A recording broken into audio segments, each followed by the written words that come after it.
Anti narcotics task force highly professional बंदे higher कीते ने, चाहे वो लॉ अफसर होण, चाहे वो फोरेंसिक दे होण, चाहे होर जांच दे अधिकारी होण, ते अपनी होणगे इन्हां दे। पंजाब सरकार में है नशे के खिलाफ जीरो टॉलरेंस। पंजाब सरकार का एक और कठोर कदम। शिकायत दर्ज करवाने के लिए मैसेज करें 9779100200 पर। नशे के खिलाफ हमारा साथ दें। अब समंदर में भारत के जंगी जहाज सिर्फ चलेंगे नहीं, लेकिन वो दौड़ेंगे।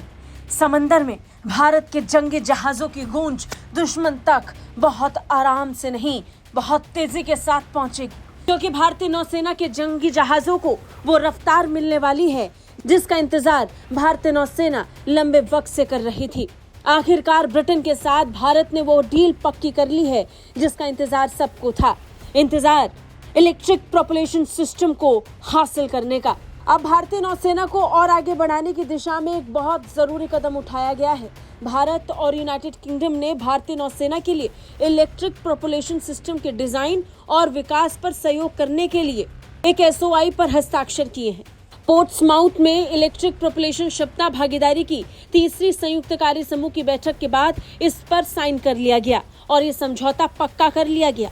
यानी अब भारत के साथ मिलकर भारत के लिए ब्रिटेन इलेक्ट्रिक प्रोपल्शन सिस्टम को न सिर्फ डिजाइन करेगा बल्कि इसके विकास पर भी भारत का सहयोग करेगा। इसके बारे में ज्यादा डिटेल जानकारी हम आपको दें उससे पहले आप ये जान लीजिए कि इलेक्ट्रिक प्रोपल्शन सिस्टम क्या होता है। दरअसल मौजूदा समय में भारतीय जहाज डीजल इंजन, गैस टरबाइन या फिर स्टीम टरबाइन से चलते हैं, जिससे इनकी गति काफी कम होती है। अब इसी गति को तेज करने के लिए भारत ब्रिटेन के साथ मिलकर इलेक्ट्रिक प्रोपल्शन सिस्टम को विकसित करने वाला है। इलेक्ट्रिक प्रोपल्शन सिस्टम के जरिए भारी लड़ाकू जहाज आसानी से सागर में दौड़ाए जा सकते हैं। हथियारों को चलाना भी आसान होता है। इसे विकसित करने के लिए भारतीय अधिकारी लंबे वक्त से ब्रिटेन के साथ चर्चाओं में थे।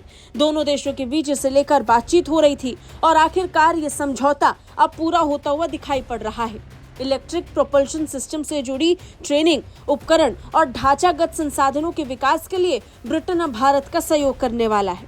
बता दें, यूके रॉयल नेवी के द क्वीन एलिजाबेथ क्लास के एयरक्राफ्ट कैरियर जंगी जहाजों में integrated full electric propulsion system पहले से ही काम कर रहा है।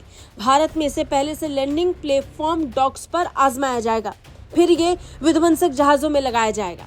अब जब वॉरशिप तक बात पहुंची है तो इसका अंदाजा आप लगा सकते हैं कि भारतीय नौसेना को इससे कितनी ताकत मिलने वाली है। भारत के रक्षा मंत्रालय के संयुक्त सचिव श्री राजीव प्रकाश और यूके के रक्षा मंत्रालय के जहाज संचालन और क्षमता एकाकीकरण के निदेशक रियर एडमिरल स्टीव मैकर्थी के बीच सहमति पत्र का आदान प्रदान हो गया है और इसी के साथ इस डील को आगे बढ़ाने का ग्रीन सिग्नल भी मिल चुका है। ब्यूरो रिपोर्ट, भारत तक।